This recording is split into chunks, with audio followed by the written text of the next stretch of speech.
Mais uma mentira desse pastor sobre São Pedro, olha só. Jesus é o fundamento da igreja, é isso que o texto está dizendo. Paulo, concordando com isso, lá em 1 Coríntios 3,11, diz assim: ninguém pode lançar outro fundamento além daquele que já foi posto, o qual é Cristo Jesus. Faz muito mais sentido. Essa interpretação faz muito mais sentido. O próprio Pedro pregando lá no sermão em Jerusalém, e disse que Cristo e não ele é a pedra sobre a qual a igreja está edificada. Ah, é? Pedro vai dizer isso.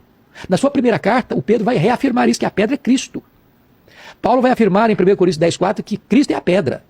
Então, não há nenhuma base no Novo Testamento para dizer que Pedro é a pedra. Se São Pedro é a pedra sobre a qual está edificada a igreja, como diz Mateus 16:18, por que outras passagens do Novo Testamento dizem que o fundamento da igreja é Jesus? O grande exegeta protestante D.A. Carson afirma no seu comentário a Mateus 16:18. Abre aspas. As metáforas são normalmente usadas de formas variadas até que se tornem estereotipadas e, às vezes, mesmo depois disso. Aqui, Jesus edifica sua igreja. Em 1 Coríntios 3:10, Paulo é um sábio construtor. Em 1 Coríntios 3:11, Jesus é a fundação da igreja. Em Efésios 2:19 e 20, os apóstolos e os profetas são a fundação da igreja. E Jesus é a pedra angular. Aqui, Pedro tem as chaves. Em Apocalipse 1:18 e 3:7, Jesus tem as chaves. Em João 9:5, Jesus é a luz do mundo. Em Mateus 5:14, seus discípulos são a luz do mundo. Nenhum desses pares de metáforas ameaça a singularidade de Jesus. Eles apenas mostram como as metáforas devem ser interpretadas, principalmente em relação ao seu contexto imediato. Nessa passagem, Mateus 16:18, Jesus é o construtor da igreja e seria uma estranha mistura de metáforas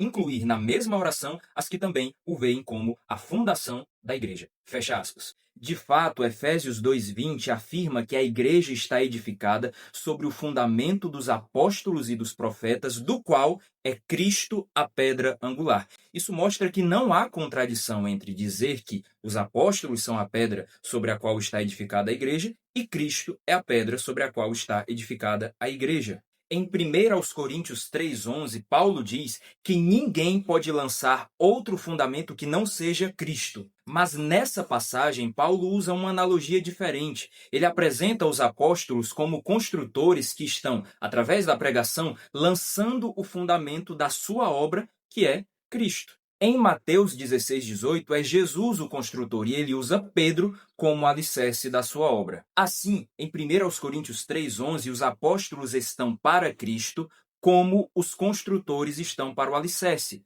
Já em Mateus 16:18, é Cristo que está para Pedro como o construtor está para o alicerce da obra. Mas os apóstolos podem ser o fundamento da igreja justamente porque participam da autoridade do ministério de Cristo quando anunciam o evangelho. É por isso que em Mateus 16, Pedro é chamado de a pedra da igreja ao confessar Jesus, e logo em seguida, no verso 23, é chamado de Satanás e pedra de tropeço ao tentar atrapalhar o ministério, a missão de Jesus. Pedro não é Satanás, mas ele participa do ministério de Satanás, de ser pedra de tropeço, ao tentar atrapalhar Jesus. Do mesmo modo, ao confessar e anunciar Jesus, Pedro participa do ministério de Jesus de ser o fundamento da igreja.